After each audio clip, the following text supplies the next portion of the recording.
Music Nawada.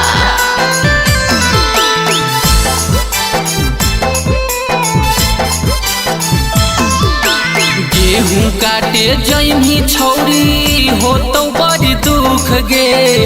गेहूं काटे जइमी छौरी हो तो बड़ी दुख गे। हेगे मारतो ऐसन लूक जैतो बैलूनवा सूख गे।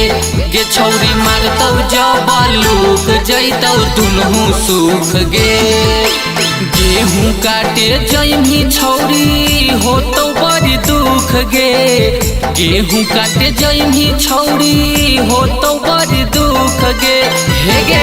हेगे मारतो ऐसन लूक जैतो बैलूनवा सूख गे।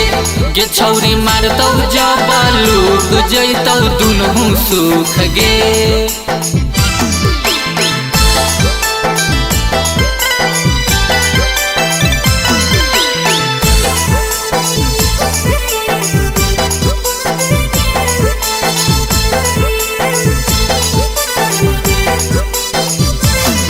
अगे गोरा में सुनै के छौरी करतौ बड़ी खूटी गे। काम नहीं करतौ पेन में चप्पल चाहे जूती गे। आगे सुन ले गोरा में सुनै के छौरी करतौ बड़ी खूटी गे।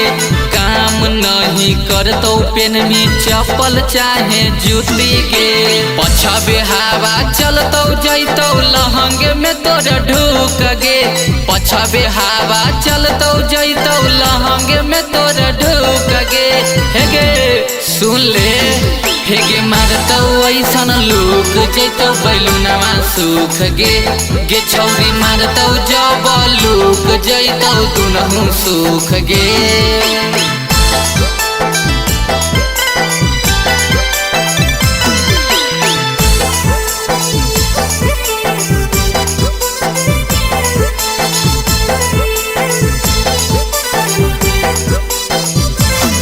अगे दिन भर हीट रहतौ तोर चढ़ल जवानी गे।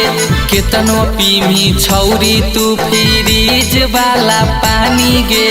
हेगे सुन ले अगे दिन भर हीट रहतौ तोर चढ़ल जवानी गे। केतनो पीमी छौरी तू फ्रीज वाला पानी गे। कहौआ न मोल कुनल करी है नहीं चूक गे। कहौआ न मोल कुनल करी है नहीं चूक गे। हेगे सुन ले हेगे मारतौ ऐसन लूक जैतौ बैलूनवा सूख गे। गे छौरी मारतौ जब लूक जैतौ दुनू सूख गे।